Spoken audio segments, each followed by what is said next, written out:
औज़ुबिल्लाहिमिनश्शैतानिर्रजीम बिस्मिल्लाहिर्रहमानिर्रहीम। Lecture number second, first year, chapter number first, scientific notation.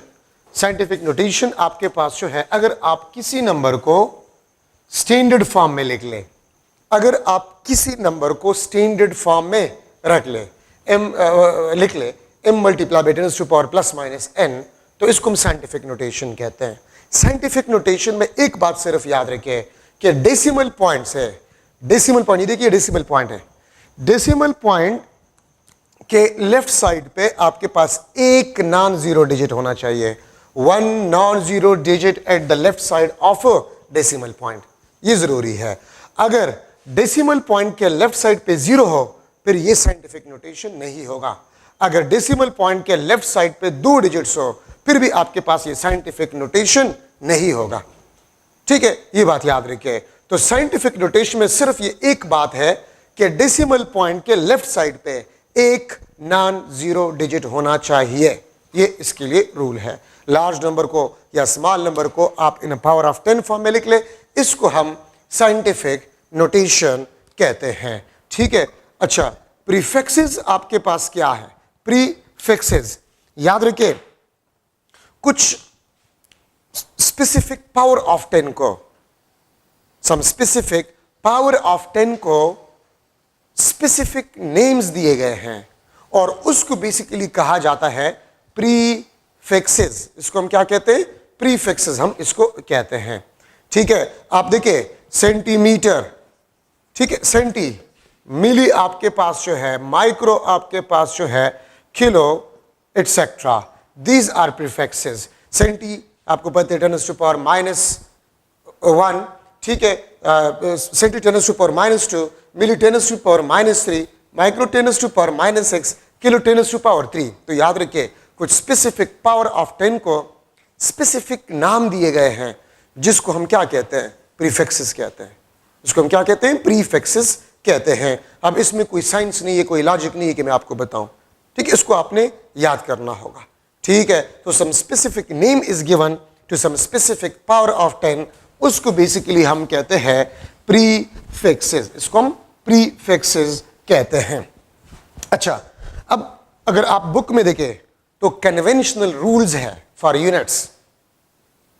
अब देखिए units आप लोग इस्तेमाल करते हैं, तो यूनिट्स को लिखने के लिए कुछ रूल्स जो है वो बनाए गए हैं। ठीक है, और वो रूल्स आपके पास क्या है? आप बुक में देखें, मैं यहां पर लिख लेता हूं कन्वेंशनल रूल्स फॉर यूनिट्स। ठीक है, यूनिट्स के लिए कन्वेंशनल रूल्स है। फर्स्ट आपके पास जो है, अगर आप पूरा नाम लिखना चाहते हैं, अगर आप पूरा नाम लिखना चाहते हैं, ठीक है, फॉर किसी यूनिट का पूरा नाम आप लिखना चाहते हैं, न्यूटन, केल्विन, ठीक है, मीटर, तो देखिए जो स्टार्टिंग लेटर है it must be a small letter. अगर आप किसी यूनिट का पूरा नाम लिखना चाहते हैं तो स्टार्टिंग जो अल्फाबेट होगा ये स्मॉल लेटर का होना चाहिए। अगर किसी ने इस तरह लिख लिया न्यूटन तो ये आपके पास गलत होगा। अगर किसी ने इस तरह लिख लिया केल्विन, ये आपके पास क्या होगा? गलत होगा।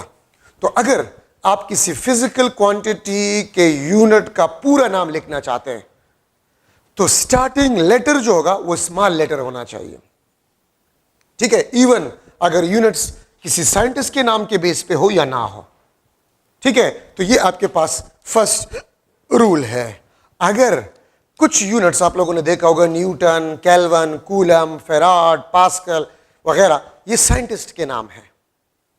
ठीक है, ये साइंटिस्ट के नाम है। ठीक है, तो अगर कोई यूनिट किसी साइंटिस्ट का नाम हो और उसका आप सिंबल जो है, ये सेकंड रूल आपके पास सिंबल के लिए है, फर्स्ट रूल आपके पास फुल नेम के लिए है।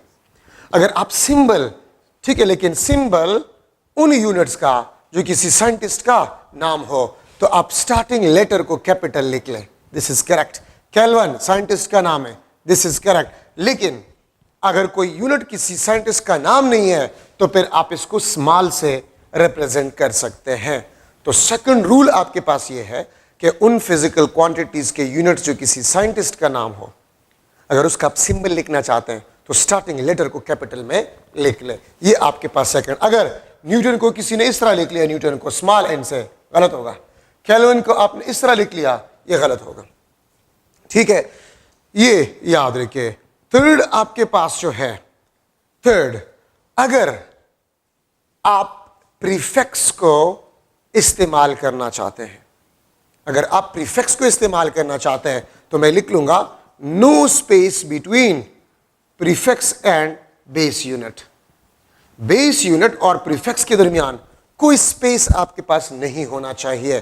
ठीक है, अब देखिए, अगर मैं लिख लो मिलीमीटर, अगर मैं लिख लो किलोमीटर, ये ठीक है। अगर मैं लिख लूं माइक्रोमीटर, तो याद रखिए जब आप प्रीफिक्स को इस्तेमाल करेंगे तो प्रीफिक्स और बेस यूनिट के दरमियान कोई स्पेस आपने नहीं रखना होगा। ठीक है, अगर मैं इस तरह लिख लो, ठीक है, ये मिलीमीटर नहीं होगा, ये मीटर है, ये मीटर है, ये मिलीमीटर नहीं है। ठीक है, तो अगर आप प्रीफिक्स इस्तेमाल करना चाहते तो प्रीफिक्स और बेस यूनिट के दरमियान कोई स्पेस नहीं होगा। ठीक है, फोर्थ आपके पास जो है, फोर्थ आपके पास है नो मोर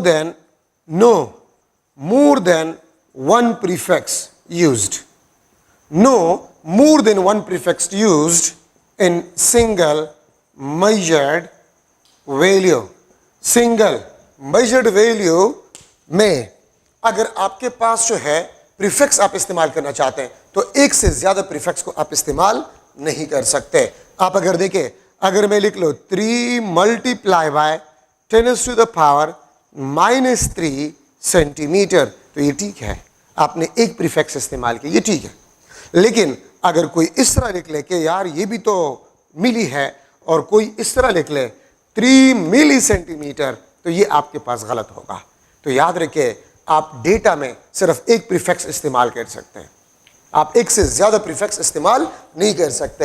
या no compound prefixes are possible, compound means more than one prefix, ये पॉसिबल नहीं है।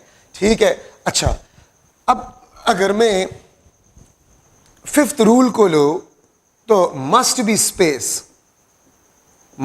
स्पेस बिटवीन 2 और मोर यूनिट्स। अगर एक फिजिकल क्वांटिटी है और वो 2 या 2 से ज्यादा यूनिट्स से उस फिजिकल क्वांटिटी का यूनिट बना हुआ है, तो फिर उसके दरमियान आपने प्रीफिक्स जो है वो स्पेस जो है वो आपने लगाना होगा। अब देखिए, जॉल सेकंड जो कि एंगुलर मोमेंटम का यूनिट है, तो जॉल एनर्जी का है, सेकंड टाइम का, देखिए मैंने स्पेस पुट कर लिया। अगर कोई इस तरह लिख ले कि जॉल सेकंड, तो ये गलत होगा। ठीक है, न्यूटन मीटर टार्क का यूनिट है, तो न्यूटन और मीटर 2 यूनिट्स इसके दरमियान स्पेस, अगर किसी ने इस तरह लिख लिया तो ये गलत होगा। तो 2 या 2 से ज्यादा यूनिट्स अगर किसी फिजिकल क्वांटिटी के यूनिट में हो, ठीक है, सो उसके दरमियान आपने स्पेस रखना होगा। ठीक है, उसके दरमियान आपने स्पेस रखना होगा। प्रीफिक्स और यूनिट के दरमियान नो स्पेस, लेकिन 2 या 2 से ज्यादा यूनिट्स हो तो फिर आपने स्पेस जो है वो रखना होगा। ठीक है, 6th नंबर रूल आपके पास जो है, ठीक है, ये स्पेस आपके पास बन गया है। अच्छा, अब यहां पर अगर मैं लिख लूं the power on prefix, the power on base unit, the power on base unit also represent power on prefix. याद रखिए, अगर आपके पास पावर हो, ठीक है, अगर आपके पास पावर हो बेस यूनिट पे, ठीक है, तो वो बेसिकली प्रीफिक्स पे पावर को भी रिप्रेजेंट करता है। ठीक है, किस तरह, इसका मतलब आपके पास जो है क्या है, तो आप इस चीज को देख ले। अगर मैं लिख लो कि 3 किलोमीटर स्क्वायर, तो देखिए पावर सिर्फ बेस यूनिट पे है, पावर सिर्फ बेस यूनिट पे है, लेकिन बेस यूनिट पे जो पावर है वो प्रीफिक्स पे पावर को रिप्रेजेंट करता है। इसको मैं इस तरह भी liख सकता हूं, 3 किलो स्क्वायर मीटर स्क्वायर, इसको मैं इस तरह भी लिख सकता हूं, किलो 10⁻³ स्क्वायर मीटर स्क्वायर, ये 3 × 10⁻⁶ मीटर स्क्वायर। ठीक है, तो मैं इसको इस तरह भी लिख सकता हूं। तो याद रखिए, अगर डेटा में आप बेस यूनिट पे पावर को देख लें तो वो पावर प्रीफिक्स पे भी पावर को रिप्रेजेंट करता है। ठीक है, ये बात याद रखिए। तो 3 किलोमीटर स्क्वायर नॉर्मली हम इस तरह इसको लिखते हैं, ये इसको रिप्रेजेंट करता है, इसको रिप्रेजेंट करता है, इसको रिप्रेजेंट करता है।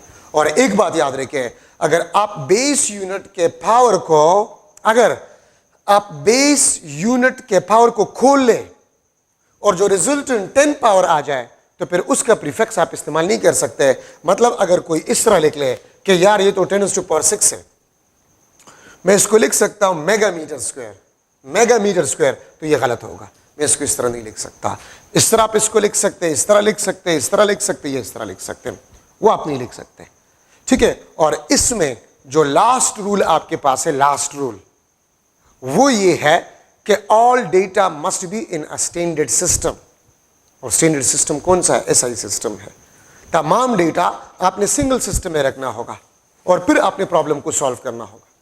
अगर कुछ डेटा एसआई सिस्टम में हो, कुछ डेटा आपके पास जो है वो किसी और से ये सिस्टम में हो और आप प्रॉब्लम सॉल्व करेंगे तो रिजल्ट आपका ठीक नहीं आएगा। ठीक है, तो all data must be in a standard system और सिंगल सिस्टम। तो ये आपके पास कन्वेंशनल रूल्स है, बुक में लिखे हुए, वहां से आप देख लें। मैं इसमें 1-2 मॉडल एमसीक्यूज जो है वो डिस्कस करना चाहता हूं। किस किस्म के एमसीक्यूज इसमें आ सकते हैं? MCQ, which one is proper unit, which one is proper unit of, let's suppose, Planck's constant। Planck's constant का प्रॉपर यूनिट आपके पास क्या है? ए ऑप्शन आपके पास जो है ये, बी ऑप्शन आपके पास जॉल स्पेस सेकंड, सी आपके पास जो है, ठीक है, वो आपके पास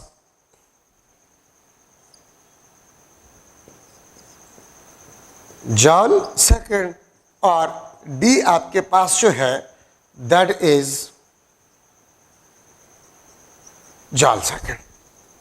ठीक है, तो प्रॉपर यूनिट प्लैंक्स कांस्टेंट का क्या होगा? अब देखिए, जॉल किस चीज का यूनिट है? एनर्जी का। और जॉल नाम है साइंटिस्ट का। और अभी हमने रूल्स में पढ़ा कि अगर साइंटिस्ट का नाम हो तो उसका सिंबल कैपिटल आपने लिखना होगा। तो ये तो नहीं है, जॉल कैपिटल है, सेकंड और स्पेस भी है, this is the correct one.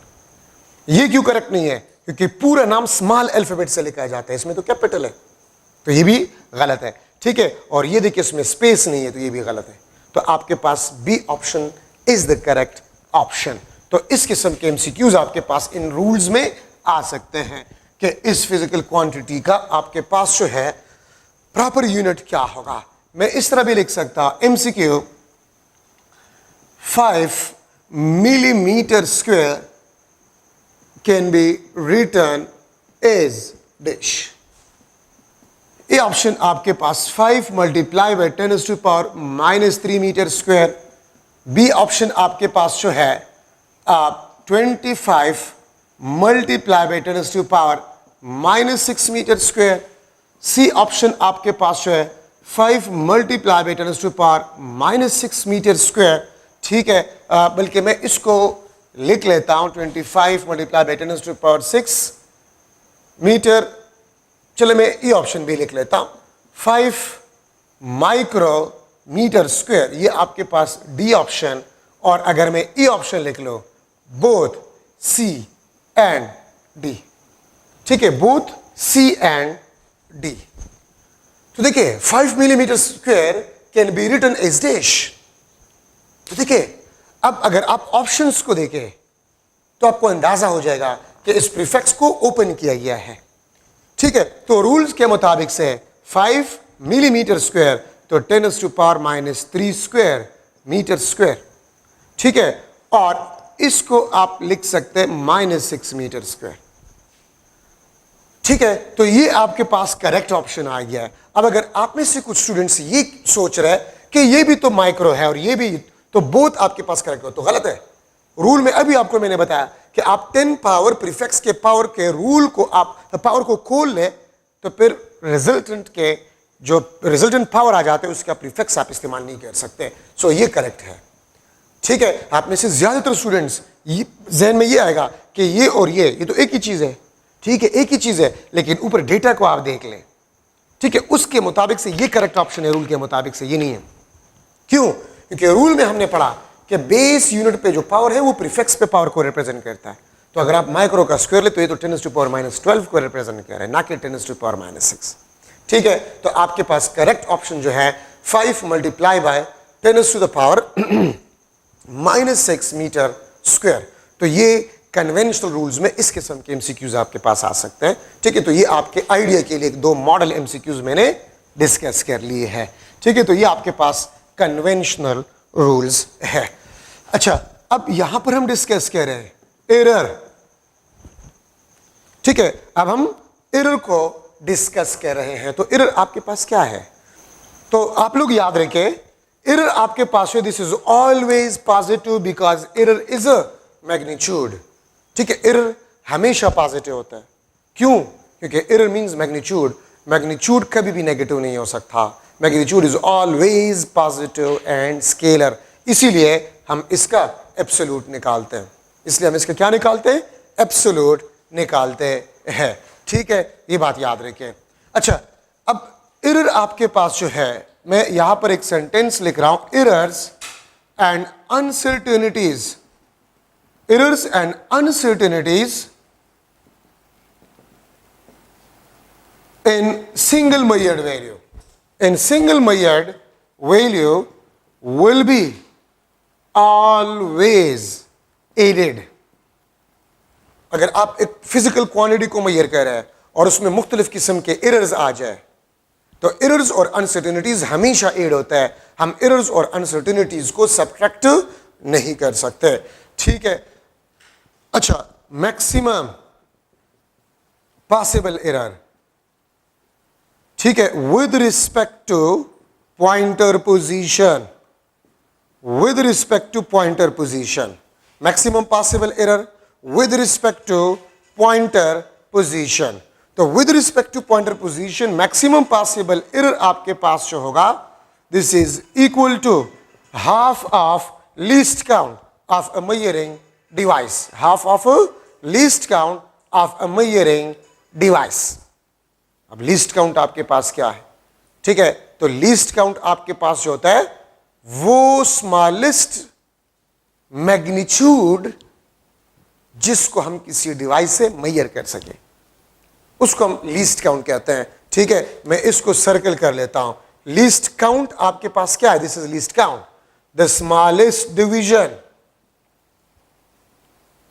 The smallest division on the scale of device.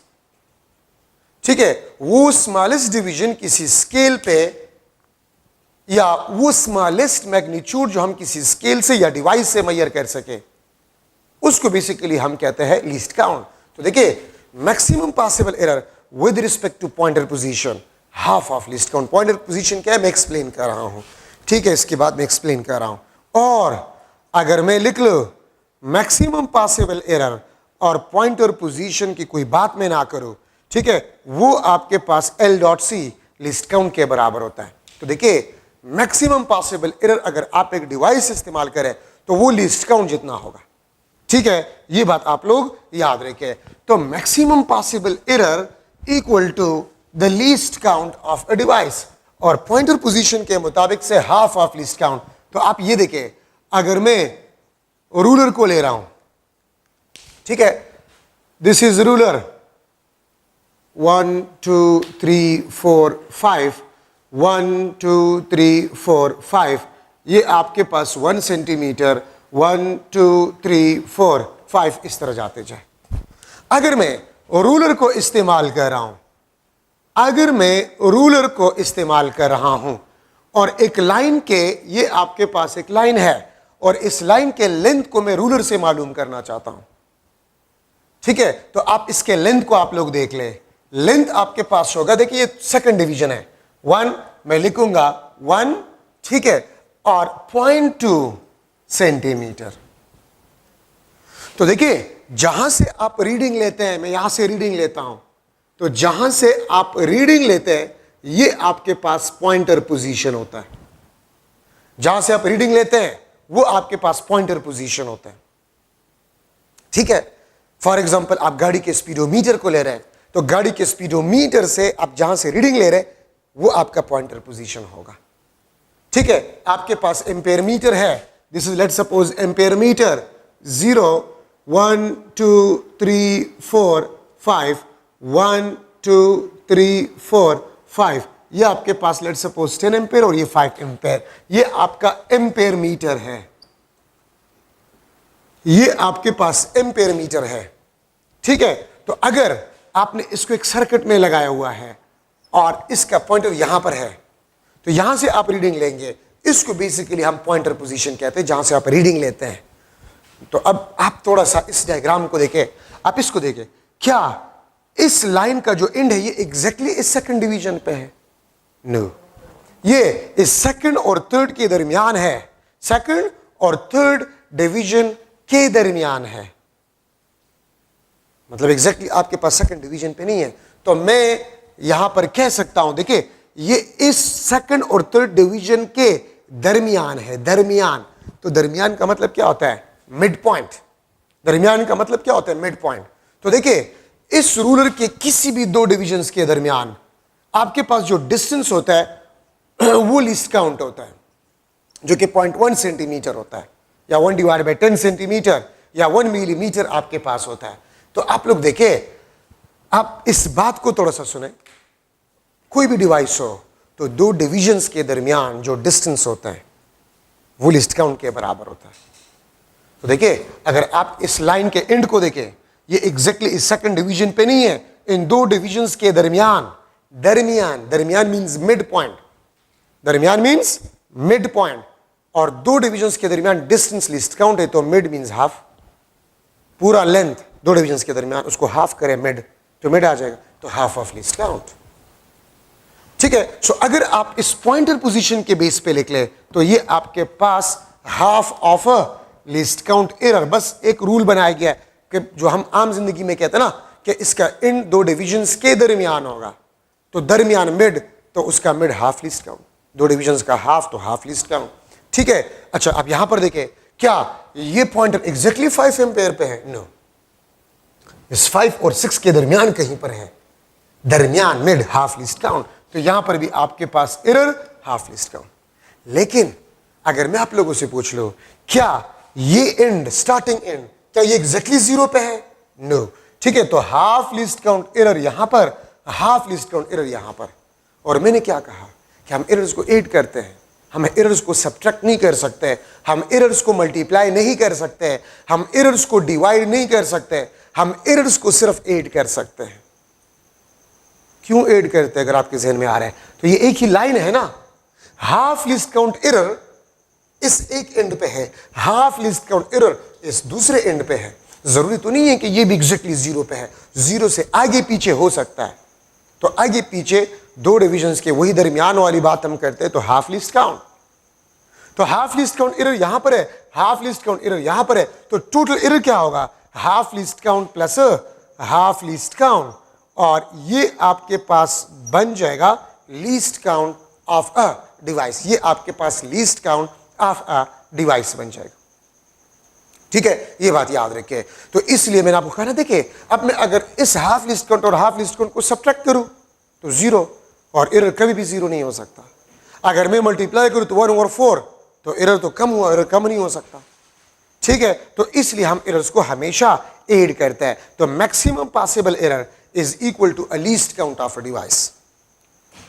ठीक है, रूलर का लीस्ट काउंट 0.1 सेंटीमीटर या 1 मिलीमीटर, वर्नियर कैलिपर का 0.01 सेंटीमीटर या 0.1 मिलीमीटर, और स्क्रू गेज का 0.001 सेंटीमीटर या 0.01 मिलीमीटर लीस्ट काउंट है स्क्रू गेज का। ठीक है, तो maximum possible error is equal to least count of a device. तो आप जो डिवाइस इस्तेमाल कर रहे हैं और आपको बताया जाए कि मैं इस डिवाइस को इस्तेमाल कर रहा हूं, तो मेजर्ड वैल्यू में मैक्सिमम पॉसिबल एरर क्या होगा? तो least count of a device. मैं रूलर को इस्तेमाल कर रहा हूं, एक रॉड के लेंथ को मेजर कर रहा हूं, the length of a rod is 20 centimetre, then what will be the maximum possible error in the length of a rod? तो लिस्ट काउंट ऑफ रूलर क्या है? 0.1 सेंटीमीटर। ठीक है, मैं इस मार्कर के लेंथ को मेजर कर रहा हूं by using a ruler, and the length of this marker is 30 centimeter. So what is the maximum possible error in the length of this rod? तो आपके पास least count of a ruler 0.1 centimeter या 1 millimeter. If I using a vernier caliper to measure the diameter of a wire, where the diameter of a wire is 1.22 centimeter, then what will be the maximum possible error in the diameter of that wire? तो आपने vernier caliper इस्तेमाल किया तो maximum possible error the least count of a vernier caliper. ठीक है, ये बात याद रखें. तो ये आपके पास error, maximum possible error, least count of a device आपके पास होगा. और वो पॉइंट भी आपको क्लियर हो गया कि हम सिंगल मेजर्ड वैल्यू में एरर्स को हमेशा ऐड करते हैं. अच्छा, अब यहां पर आपके पास टाइप्स ऑफ एरर है. नंबर फर्स्ट आपके पास पर्सनल एरर. ठीक है, सेकंड आपके पास जो है सिस्टमैटिक एरर, सिस्टमैटिक एरर. और थर्ड आपके पास जो है that is a random error. तीन किस्म के एरर है, पर्सनल एरर, सिस्टमैटिक एरर और आपके पास है रैंडम एरर. इसका कास आपके पास जो है वो ऑब्जर्वर है या एक्सपेरिमेंटर है. ऑब्जर्वर और एक्सपेरिमेंटर आपके पास इसका कास होता है. ठीक है, फॉर एग्जांपल पर्सनल एरर जो एक्सपेरिमेंट कर रहा है, जो ऑब्जर्वेशन कर रहा है, उससे कोई एरर कास हो जाए, वो पर्सनल एरर में आता है. मिसाल क्या है, आप स्केल को सही रीड नहीं कर रहे, ये आपका एरर है. स्केल को आप सही तरीके से रीड नहीं कर रहे हैं, कोई नेचुरल इम्परफेक्शन हो. मैं मिसाल देता हूं स्टूडेंट्स को कि आप किसी को कह दें कि visible spectrum of hydrogen atom को पढ़े और वो कलर ब्लाइंड है, तो वो नेचुरल इम्परफेक्शन में आता है. ठीक है, तो एक ऑब्जर्वर से जो एरर आ जाए वो पर्सनल एरर कहलाता है. और याद रखें, पर्सनल एरर को कंप्लीटली रिमूव किया जा सकता है अगर आप ऑब्जर्वर को वेल ट्रेन करें. अगर आप ऑब्जर्वर को वेल ट्रेन करें, ऑपरेटर्स को ऑपरेट करना उसको आ रहा है. अगर कोई बंदा डिवाइस ऑपरेट नहीं कर सकता तो वो गलती करेगा, वो पर्सनल एरर आपके पास आ जाएगी. ठीक है, सिस्टमैटिक एरर आपके पास जो है, इसका जो कास है error in device, error in device, device में आपके पास अगर एरर हो, ठीक है, या इंस्ट्रूमेंट में आपके पास एरर हो, तो ये सिस्टमैटिक एरर में आता है. ठीक है, फॉर एग्जांपल पुअर स्केलिंग या कैलिब्रेशन, पुअर स्केलिंग और कैलिब्रेशन. ठीक है, सिस्टमैटिक एरर आपके पास है, दिस इज अ फिक्स्ड और कांस्टेंट एरर. ये फिक्स्ड एरर होता है या कांस्टेंट एरर होता है. And we can completely remove it, we can completely remove it by comparing with standard device. आप अगर एक्सटेंडेड डिवाइस के साथ कंपेयर करें तो आप किसी भी डिवाइस से या किसी भी ऑपरेटर से एरर को निकाल सकते हैं. ठीक है, तो हम इसको कंप्लीटली रिमूव कर सकते हैं. ठीक है, और कॉमन एग्जांपल इसका जो है, कॉमन एग्जांपल, ठीक है, पुअर स्केलिंग और यहां पर आपके पास जीरो एरर. जीरो एरर भी इसका एक कॉमन मिसाल है, systematic error. Zero error is also known as a systematic error. ठीक है, रैंडम एरर आपके पास जो है, इसका जो कास होता है, इसका जो कास होता है वो एनवायरमेंटल कंडीशंस होते हैं. एनवायरमेंटल कंडीशंस याद रखें, एनवायरमेंटल कंडीशन रैंडम एरर का कास है. और हम इसको रैंडम क्यों कहते हैं? ठीक है, नॉट फिक्स्ड और कांस्टेंट एरर. याद रखिए, इसको नाम ही रैंडम इसलिए दिया गया है क्योंकि ये फिक्स नहीं है, कांस्टेंट नहीं है. क्यों? एनवायरमेंटल कंडीशंस फिक्स अमाउंट में वेरी नहीं होता, रैंडमली वेरी होता है, तो इसलिए एरर भी आपके पास रैंडम ही आएगा. तो रैंडम और सिस्टमैटिक में फर्क आपके पास ये है कि ये फिक्स है, दिस इज फिक्स्ड और कांस्टेंट एरर, लेकिन ये आपके पास जो दिस इज नॉट फिक्स्ड और कांस्टेंट एरर. और याद रखिए, रैंडम एरर आपके पास जो है, it cannot be removed, ये cannot be रिमूव्ड कंप्लीटली, हम इसको कंप्लीटली रिमूव नहीं कर सकते। रैंडम एरर को कंप्लीटली रिमूव नहीं किया जा सकता। हाँ, इसको मिनिमाइज किया जा सकता है, इसको मिनिमाइज किया जा सकता है। ठीक है, और किस तरीके से मिनिमाइज किया जा सकता है? Random error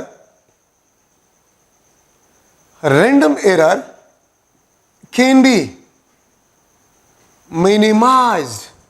Random error can be minimized by repeating experiment several times and taking its average. याद रखिए, आप जितना ज्यादा टाइम एक्सपेरिमेंट रिपीट करेंगे तो आपके पास रैंडम एरर कम से कम होगा। तो मैं यहां पर लिख सकता हूं random error, this is inversely proportional to the number of observations. ठीक है, रैंडम एरर आपके पास जो है this is inversely proportional to the number of observations. आप अगर नंबर ऑफ ऑब्जर्वेशंस 10 टाइम कर रहे हैं तो रैंडम एरर आपके पास 10 टाइम डिक्रीज होगा। ठीक है, 10 टाइम आपके पास क्या होगा? डिक्रीज होगा। याद रखिए, रैंडम एरर को हम कभी भी रिमूव नहीं कर सकते, लेकिन इसको मिनिमाइज जरूर कर सकते हैं। और मिनिमाइज किस तरीके से कर सकते हैं? आप जितना ज्यादा टाइम एक्सपेरिमेंट परफॉर्म करेंगे और उसका एवरेज निकालेंगे, आप उतने रैंडम एरर कम से कम कर सकते हैं। अगर आप नंबर ऑफ एक्सपेरिमेंट डबल कर रहे हैं तो random error will be half. अगर आप नंबर ऑफ एक्सपेरिमेंट 10 टाइम्स बढ़ा रहे हैं तो रैंडम एरर आपके पास 10 टाइम डिक्रीज हो जाएगा। तो रैंडम एरर आपके पास है this is inversely proportional to the number of observations. ठीक है, तो ये बात आप लोग याद रखिए। तो हम इसको खत्म नहीं कर सकते। क्यों खत्म नहीं कर सकते? क्योंकि एनवायरमेंटल कंडीशंस आप अपने कंट्रोल में नहीं रख सकते। एनवायरमेंटल कंडीशन हमारे कंट्रोल में नहीं है। ठीक है, और ना हम इसको फिक्स अमाउंट में चेंज कर सकते हैं, वेरिएबल अमाउंट में ये चेंज होगा, इसलिए तो एरर आपके पास रैंडम है। तो देखिए, मैंने सिस्टमेटिक एरर में कहा था कि दैट इज अ फिक्स्ड और कांस्टेंट एरर। ठीक है, लेकिन रैंडम एरर आपके पास है this is not a fixed और कांस्टेंट एरर। क्यों? तो मैं आपको जीरो एरर में ये एक्सप्लेन कर लूंगा। ठीक है, और इसको भी याद रखिए, मैं इस पे भी एमसीक्यू जो लिख लूंगा। अगर मैं यहां पर एक एमसीक्यू चले लिख लो, experiment performed 5 times. Experiment performed 5 times by using single device and error. Average error भी कहा जा सकता है। And average error or error observed is X. Error observed is X. If we repeat experiment 10 times, 10 times, मैं इस 10 times के साथ यहां पर थोड़ा सा जगह छोड़ रहा हूं। ठीक है, आप मत छोड़े, आपके लिए 2 MCQs हो जाएंगे। 10 टाइम्स, then एवरेज एरर या error will be dash। Experiment को मैंने 5 टाइम जो है रिपीट किया। एक्सपेरिमेंट परफॉर्म्ड 5 टाइम्स या repeated 5 times by using single device and error observed is X. If we repeat experiment 10 times then error will be dash। ठीक है, मैं यहां पर ऑप्शंस लिख लेता हूं। A ऑप्शन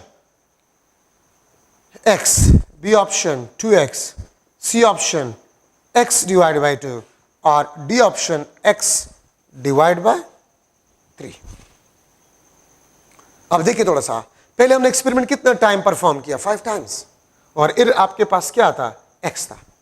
अगर आप एक्सपेरिमेंट को रिपीट करें 10 टाइम्स तो 10 5 का डबल है। ठीक है, 10 आपके पास ये 5 का डबल है। तो पहले आपने 5 टाइम एक्सपेरिमेंट परफॉर्म किया था, अभी आपने 10 टाइम्स डबल। तो अगर नंबर ऑफ ऑब्जर्वेशन डबल हो गए तो एरर विल बी हाफ। तो ये आपके पास आंसर होगा x डिवाइड बाय 2। ये इस रिलेशन के बेस पे। ठीक है, अच्छा अब मैंने यहां पर ये जगह क्यों छोड़ा है? अब देखिए, मैं आपको एक बात बता रहा हूं, एमसीक्यूज को आपने पूरा पढ़ना होगा, क्योंकि एमसीक्यू में अगर एक वर्ड का इजाफा हो जाए, एक वर्ड का इजाफा हो जाए, तो उसका आंसर चेंज हो जाता है। अब मैं इस एमसीक्यू का आंसर x/2 है, मैं सिर्फ इसमें एक वर्ड ऐड कर जाता हूं, 10 टाइम्स मोर। मैंने सिर्फ एक वर्ड ऐड किया, तो अगर मोर मैंने ऐड किया तो क्वेश्चन x/2 नहीं होगा। तो एमसीक्यू को पूरा पढ़ना है, एक वर्ड एमसीक्यू के आंसर को चेंज कर जाता है, तो थोड़ा सा आप लोगों ने एहतियात करना होगा। अब देखिए, अब आंसर क्या होगा? तो देखिए, पहले कितने एक्सपेरिमेंट परफॉर्म किया गया था? 5 टाइम्स। अब 10 टाइम्स मोर। आपके पास 5 रुपए थे, 10 और आपको मिले तो कितने बन गए? 15। और 15 5 का 3 टाइम्स है।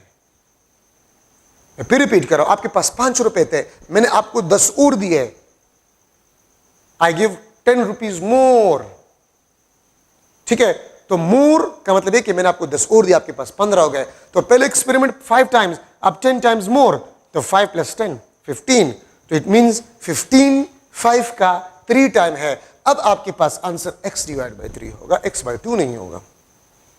तो एक वर्ड के लगाने से एमसीक्यू, देखिए जो एमसीक्यूज हम करवा रहे हैं जरूरी नहीं कि वही आ जाए, आप कंसेप्ट सीखा करें। The important thing is concept, फिर आपको इंशाल्लाह कोई प्रॉब्लम नहीं होगा। So this is the model MCQ.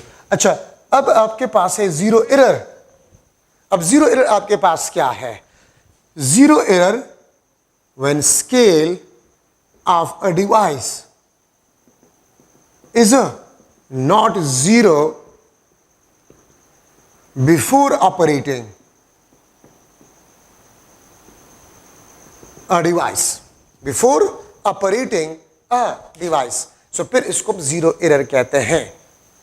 Zero error when scale of a device is not zero before operating a device. अभी आप डिवाइस ऑपरेट नहीं कर रहे, ठीक है, लेकिन उसका स्केल जीरो नहीं है, उसका स्केल आपके पास है वो जीरो नहीं है, तो इसको हम कहते हैं जीरो एरर।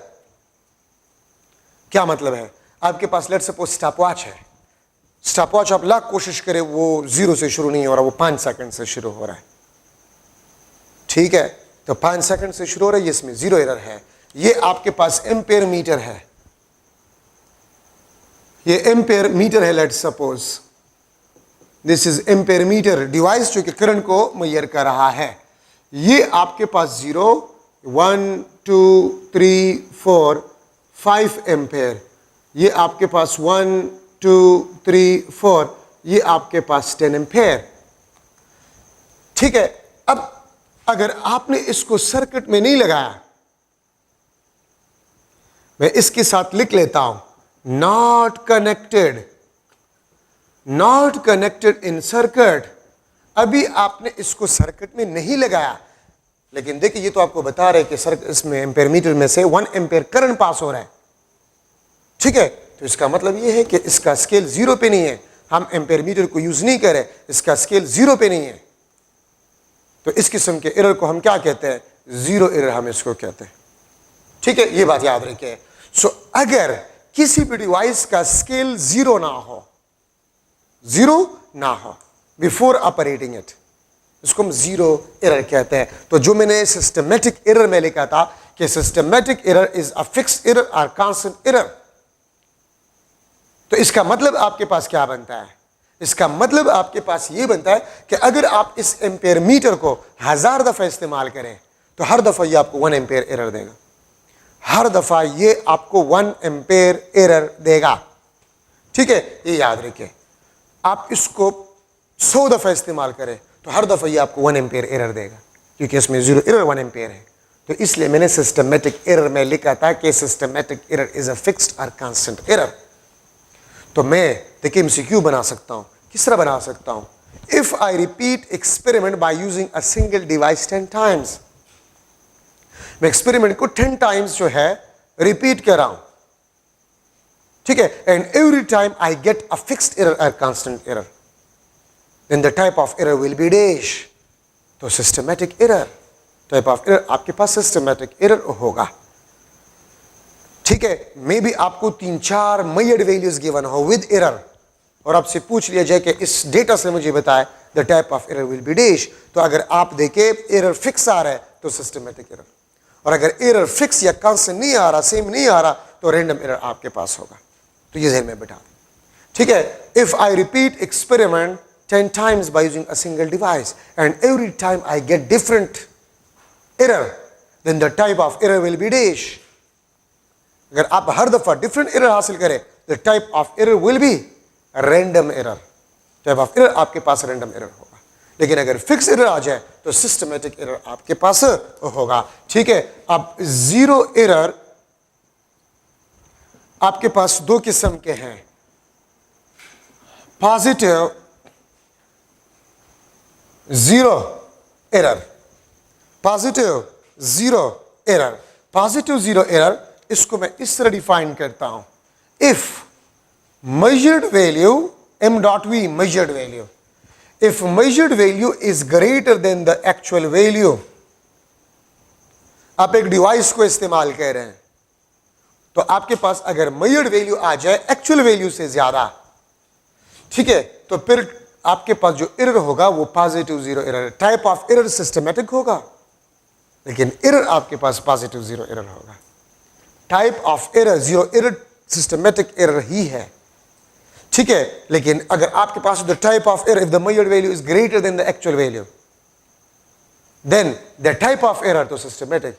अगर मैं लिख लूं देन एरर, तो पॉजिटिव जीरो एरर। अगर आप इस एरर को रिमूव करना चाहते हैं तो आप इस तरह निकालेंगे, actual value is equal to measured value minus positive zero error, m dot E measured value, p dot z dot E positive zero error. तो अगर आप मेजर्ड वैल्यू से पॉजिटिव जीरो एरर को सब्ट्रैक्ट करें, ठीक है, तो आपके पास आ जाएगा एक्चुअल वैल्यू, आपके पास आ जाएगा। तो पॉजिटिव जीरो एरर को अगर आप मेजर्ड वैल्यू से सब्ट्रैक्ट करें तो एक्चुअल वैल्यू आपके पास आ जाएगा, ठीक है। ये आपके पास है नेगेटिव जीरो एरर। अच्छा, ये पॉजिटिव जीरो एरर, ये देखें, अगर किसी को समझ नहीं आ रहा पॉजिटिव जीरो एरर, तो आप इस डायग्राम को देखें। अब मुझे बताएं, अगर इस सर्किट में अगर मैं इसको एक सर्किट में लगा रहा हूं कि जिसमें एक्चुअल करंट 3 एम्पेयर हो, एक्चुअल करंट 3 एम्पेयर हो, ये मुझे क्या शो करेगा? तो अगर एक्चुअल करंट 3 एम्पेयर हो किसी सर्किट में और उस सर्किट में मैं इस एम्पियर मीटर को लगा लूं तो ये मुझे 4 एम्पेयर करंट देगा। तो 4 एम्पेयर मेजर्ड वैल्यू है, एक्चुअल करंट 3 एम्पेयर है, तो आपके पास एरर जो होगा वो पॉजिटिव जीरो एरर हो। तो आपके पास क्या होगा? पॉजिटिव जीरो एरर आपके पास होगा, ठीक है। अगर मैं इस एम्पियर मीटर को एक सर्किट में लगा रहा हूं, इस एम्पियर मीटर को मैं एक सर्किट में लगा रहा हूं जिसमें एक्चुअल करंट 5 एम्पियर है, ये मुझे क्या शो करेगा? 6 एम्पियर। तो 6 एम्पियर मेजर्ड वैल्यू है और वो 5 एम्पियर से ज्यादा है, पॉजिटिव जीरो एरर, ठीक है। नेगेटिव जीरो एरर, अगर ये पॉइंटर 1 एम्पियर पीछे हो, if the pointer is behind zero, negative zero error. If the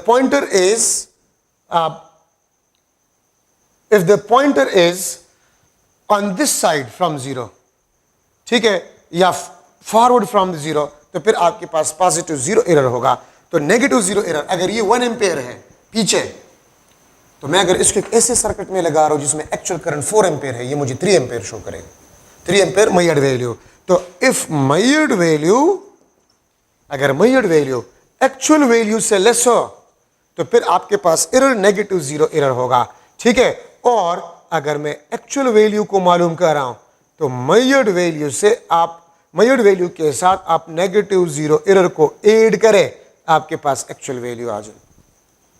आपके पास क्या आ जाएगा? एक्चुअल वैल्यू आ जाएगा। तो ये आपके पास नेगेटिव जीरो एरर, ठीक है। और जीरो एरर आपके पास सिस्टमेटिक एरर ही है, ठीक है। और यहां से आपने देख लिया कि ये फिक्स एरर है। तो टाइप्स ऑफ एरर में इस किस्म के एमसीक्यूज आपके पास आ सकते हैं। I repeat experiment 5 times 6 times, every time I get a fixed or constant error, the type of error systematic. Different error, random.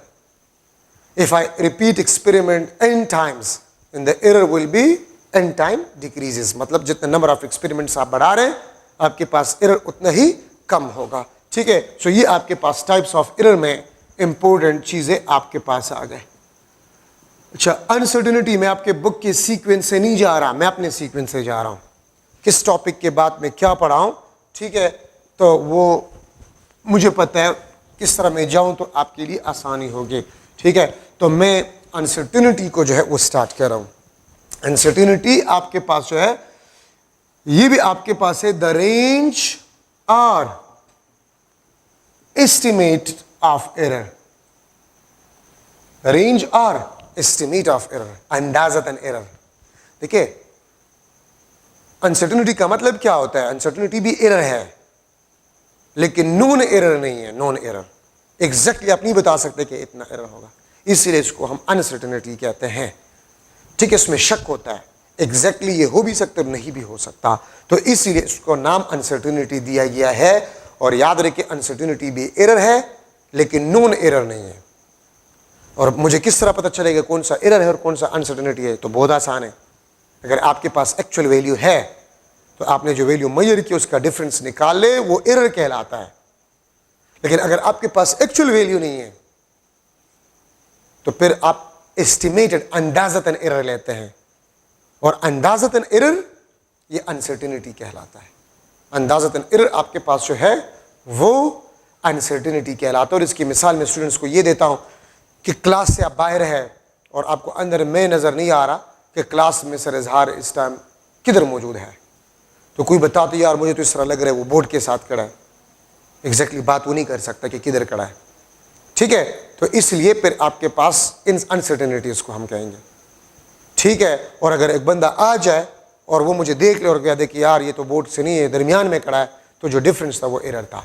तो एरर नोन वैल्यू होता है और अनसर्टेनिटी ये एस्टिमेटेड एरर होता है, अंदाज़तन एरर होता है, ठीक है। तो ये बात आप लोग याद रखें। सो द रेंज और एस्टिमेट ऑफ एरर, अगर एक्चुअल वैल्यू है तो फिर तो एरर आप एग्जैक्टली मालूम कर सकते हैं, अगर एक्चुअल वैल्यू नहीं है तो फिर आप एग्जैक्ट एरर मालूम नहीं कर सकते, तो इसलिए हम इसको फिर अनसर्टेनिटी कहते हैं।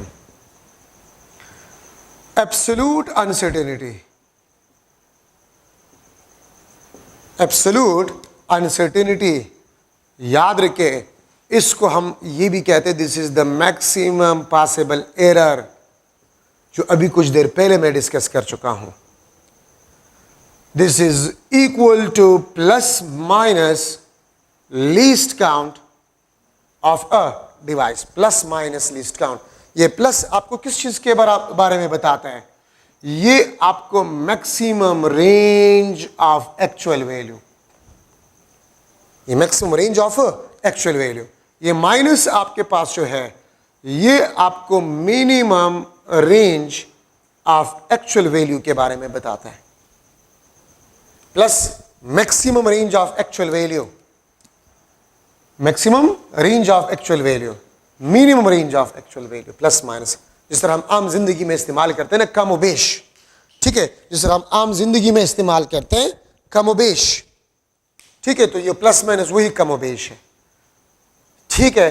तो absolute uncertainty which is the maximum possible error is equal two plus minus least count. वही एग्जांपल जो मैंने पहले आपको बताया, रूलर था और रूलर से हमने एक लाइन के लेंथ को मेजर किया 1.2 सेंटीमीटर, ठीक है। मैं अगर यहां पर वही डायग्राम बना लूं, ठीक है, 0 1 2 3 4 5 1 2 3 4 5, ये आपके पास 1 सेंटीमीटर 1 2 3 4 5 इस तरह जाते जाए, ठीक है। ये आपके पास एक लाइन है, ये आपके पास एक लाइन है और इसके लेंथ को मैंने रूलर से मेजर किया तो लेंथ आपके पास 1.3 सेंटीमीटर, लेकिन क्या इस लाइन का एग्जैक्ट लेंथ 1.3 सेंटीमीटर है? Exact no.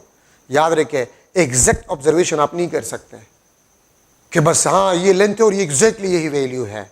Exact measurement is not possible up to now, वो आइडियल मेजरमेंट होगा। और अगर आपसे कोई पूछे कि एग्जैक्ट मेजरमेंट कब पॉसिबल है, तो देखिए लीस्ट काउंट जितना कम होगा मैक्सिमम पॉसिबल एरर उतना ही कम होगा। अगर एक डिवाइस का लीस्ट काउंट 0 हो तो एब्सोल्यूट वो एग्जैक्ट मेजरमेंट कर सकता है, विच इज नॉट पॉसिबल, ठीक है। तो एरर फ्री मेजरमेंट पॉसिबल नहीं है, ठीक है, तो 1.3 सेंटीमीटर प्लस माइनस 0.1 सेंटीमीटर, क्योंकि मैंने रूलर को इस्तेमाल किया। तो देखिए, अगर आप 1.3 के साथ 1 ऐड करें 1.4 सेंटीमीटर, ये आपके पास maximum range of actual value है। और अगर आप इसको सब्ट्रैक्ट करें 1.3 माइनस 1.1 1.2 सेंटीमीटर, ये आपके पास minimum range of actual value है। अब इस लाइन का एक्चुअल लेंथ क्या है ये कोई नहीं बता सकता। हाँ, एक रेंज है 1.4 और 1.2 सेंटीमीटर के दरमियान एक्चुअल लेंथ है। एक्चुअल लेंथ क्या है ये कोई नहीं बता सकता आप लोगों को, ठीक है। तो ये बात याद रखिए। तो ये plus minus least count, maximum range plus minus minimum range. तो अगर आप मेजर्ड वैल्यू के साथ लीस्ट काउंट को ऐड करें, वो आपको maximum range of actual value के बारे में बताता है। अगर आप लोग मेजर्ड वैल्यू से लीस्ट काउंट को सब्ट्रैक्ट करें, वो आपको minimum range of actual value के बारे में बताएगा, ठीक है। तो ये बात याद रखिए। लेकिन यहां पर एक और चीज भी इसके साथ में लिख रहा हूं, ठीक है। ये आपके पास बात तब ठीक है, ठीक है, ये बात आपके पास तब ठीक है अगर आप डिवाइस को सिंगल टाइम यूज कर रहे हैं, ठीक है। मैं इसके साथ लिख रहा हूं, डिवाइस यूज्ड सिंगल टाइम। अगर आप डिवाइस को सिंगल टाइम इस्तेमाल कर रहे हैं तो फिर ये, ठीक है। और मैं यहां पर लिख लूंगा एब्सोल्यूट अनसर्टेनिटी या maximum possible error, this will be equal two plus minus n times of least count. मैं इसके साथ ये भी लिख लेता हूं, maximum possible error this is equal two plus minus n times of least count. मैं इसके साथ ब्रैकेट में लिख लेता हूं, if device repeated n times, if device is repeated n times, अगर आप डिवाइस को n times रिपीट करें, ठीक है, to measure a single measured value, तो फिर आप अगर एक डिवाइस को 2 टाइम रिपीट करें तो n2 होगा। अगर आप एक डिवाइस को 3 टाइम रिपीट करें तो n3 होगा। लेकिन अगर आप डिवाइस को एक दफा इस्तेमाल करें तो लीस्ट काउंट, आप उस लाइन के लेंथ को मेजर करने के लिए और रूलर को एक दफा इस्तेमाल किया गया है, रूलर को एक दफा इस्तेमाल किया गया है, तो इसलिए मैंने वहां पर 0.1 लिखा है, ठीक है। अच्छा, अब देखिए, अगर इस व्हाइट बोर्ड के लेंथ को मैं रूलर से मेजर कर रहा हूं, मैंने रूलर को एक दफा इस्तेमाल किया, एक रूलर का एक एंड यहां पर रख लिया, दूसरा एंड यहां पर रख लिया, एक बड़ा रूलर था तो 0.1 सेंटीमीटर, इसके लेंथ में अनसर्टेनिटी होगा। अगर मेरे पास एक छोटा सा रूलर है, छोटा सा रूलर, उसका एक एंड मैंने यहां पर रख लिया, दूसरा एंड यहां पर, ये मैंने मेजर किया, फिर रूलर को उठाकर यहां पर एक एंड, दूसरा एंड यहां पर, तो मैंने रूलर को 2 दफा इस्तेमाल किया, तो फिर इस व्हाइट बोर्ड के लेंथ में अनसर्टेनिटी क्या होगा? 2 times of least count, 2 times of least count, 0.2 centimetre आपके पास। अगर मेरे पास इससे भी छोटा रूलर है, 1 2 3, 3 दफा मैंने रिपीट किया, तो 3 मल्टीप्लाई बाय 0.1 सेंटीमीटर, ठीक है। तो आप जितना टाइम डिवाइस को रिपीट करें, उस नंबर को आप लीस्ट काउंट के साथ मल्टीप्लाई करें, आपके पास आ जाएगा the uncertainty in a measured value, ठीक है। उम्मीद है आपको समझ आ गया होगा कि आप दीवार के लेंथ को मेजर करें, आपके पास छोटा रूलर है, आपने रूलर को 10 दफा, 1 2 3 4 5 दफा लेंथ, जिस तरह यहां पर रूलर मैंने रख लिया, एक, फिर उठाकर दूसरी दफा, फिर तीसरी दफा, फिर चौथी दफा, फिर 5वीं दफा। रूलर छोटा है तो मैंने 5 दफा रूलर को इस्तेमाल किया इस व्हाइट बोर्ड की लेंथ को मेजर करने के लिए, तो 5 multiply by least count of a device, ठीक है। तो आपके पास एरर जो होगा या मैक्सिमम पॉसिबल एरर जो होगा या एब्सोल्यूट अनसर्टेनिटी जो होगा, तो जितना टाइम आप रूलर को इस्तेमाल करें उसको मल्टीप्लाई करें with the least count of a device. अगर मैं लिख लूं ruler is repeated 10 times to measure length of rod, which is, yeah, that is length of rod is equal to 180.62 centimeter. 180.62 centimeter. Ruler is repeated 10 times to measure length of a rod, that is 180 नहीं, मैं 1080.62 centimetre लिख लेता हूं. 1080.62 centimetre उस rod का length है. Then absolute uncertainty. Absolute uncertainty in length of rod will be dash. ठीक है, आपके पास एब्सोल्यूट अनसर्टेनिटी क्या होगा या मैक्सिमम पॉसिबल एरर क्या होगा? A option 0.1 centimetre, B option 1 centimetre, C option 1 millimetre और डी ऑप्शन आपके पास जो है 10 सेंटीमीटर. ठीक है, आप ये देखिए कितना टाइम आपने रूलर को रिपीट किया, 10 टाइम्स. तो एन आपके पास क्या होगा? 10. लिस्ट काउंट कितना है? 0.1 सेंटीमीटर. ये आपके पास 1 सेंटीमीटर बन जाए. So 1 centimetre is the absolute uncertainty और the maximum possible error in the length of a rod. ठीक है, in the length of a rod. ठीक है, अब यहां पर मैं लिख सकता हूं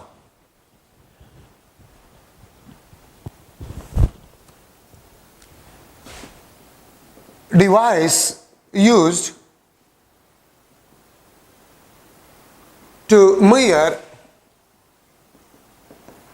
length of rod, that is L is equal to 100.2 meter. Device used to measure length of rod, that is 100.2 meter plus minus 0.5 meter. Device used to measure length of rod, that is L is equal to 100.2 meter plus minus 0.5 meter. If least count of device is 0.1 meter. If least count of device is a 0.1 meter, then how much device repeated to measure length of rod? Length of a rod. ठीक है, A option 1, B option how much times, इसके साथ times लिख ले. How much times device repeated to measure length of a rod? 1, 5, 10 और D option आपके पास जो है दैट इज 4. ठीक है, ये आपके पास ऑप्शन. तो देखिए लिस्ट काउंट आपके पास कितने हैं? लिस्ट काउंट 0.1 मीटर है.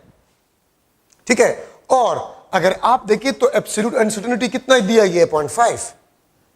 तो 0.1 के साथ में कौन सा नंबर मल्टीप्लाई करो कि 0.5 आ जाए? तो 5. It means a device is repeated 5 times. Device को 5 टाइम्स रिपीट किया गया. ये देखिए रूलर है, तो रूलर को देखिए मैंने एक दफा इस्तेमाल किया, ये एक दफा. ठीक है, फिर मैंने इसको उठाकर ये 2 दफा, फिर ये 3 दफा, फिर ये 4 दफा. तो मैंने लेंथ को मेजर करने के लिए रूलर को 4 टाइम यूज किया. तो देखिए लीस्ट काउंट इसमें भी लीस्ट काउंट जितना एरर होगा. लीस्ट काउंट फिर, लीस्ट काउंट फिर, लीस्ट काउंट फिर. तो लीस्ट काउंट को 4 दफा ऐड करें तो 4 times of least count, 4 times of least count. ठीक है, तो इसलिए मैंने यहां पर n times of least count लिखा था.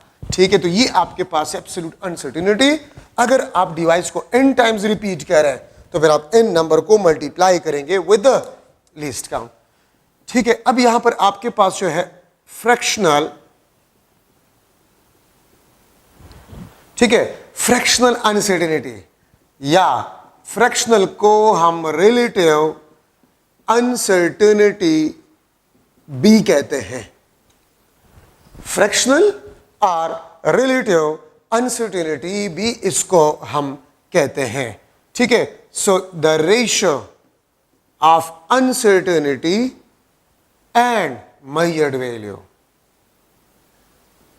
अगर आप अनसर्टेनिटी और मेजर्ड वैल्यू का रेशियो निकाल लें, ये आपको रिलेटिव या फ्रैक्शनल अनसर्टेनिटी देगा। ठीक है, फॉर्मूले के मुताबिक से uncertainty divide by measured value, uncertainty divide by measured value, इसको हम फ्रैक्शनल या रिलेटिव अनसर्टेनिटी कहते हैं। ठीक है, अगर मैं लूं, लेट्स सपोज आपके पास लेंथ है 40.0 सेंटीमीटर प्लस माइनस 0.1 सेंटीमीटर, तो इसमें आपके पास रिलेटिव अनसर्टेनिटी जो है या fractional uncertainty 0.1 divide by 40 centimetre, ये आपके पास 1 डिवाइड बाय 40 सेंटीमीटर। तो अगर आप अनसर्टेनिटी को मेजर्ड वैल्यू पे डिवाइड करें तो ये फ्रैक्शनल या रिलेटिव अनसर्टेनिटी कहलाता है। ठीक है, परसेंटेज अनसर्टेनिटी आपके पास क्या होगा? Percentage uncertainty, uncertainty divide by measured value multiply by 100 divide by 100। अगर आप फ्रैक्शनल अनसर्टेनिटी के साथ 100 को मल्टीप्लाई भी करें और डिवाइड भी करें तो ये आपको परसेंटेज अनसर्टेनिटी देगा। ये आपको क्या देगा? परसेंटेज अनसर्टेनिटी आपको देगा। ठीक है, तो ये आपके पास, इसको मैं इस तरह भी लिख सकता हूं, percentage uncertainty is equal to uncertainty divide by measured value multiply by 100%, multiply by 100%। ठीक है, और इसको मैं इस तरह भी लिख सकता हूं कि परसेंटेज का मतलब ये होता है कि अगर आप लोग किसी मेजर्ड वैल्यू को 100 इक्वल पार्ट्स में डिवाइड करें, 100 इक्वल पार्ट्स में, तो एक पार्ट में अनसर्टेनिटी परसेंटेज अनसर्टेनिटी कहलाता है।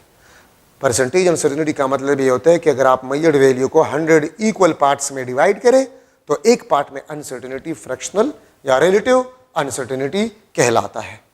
तो ये आपके पास इंपॉर्टेंट डिस्कशन।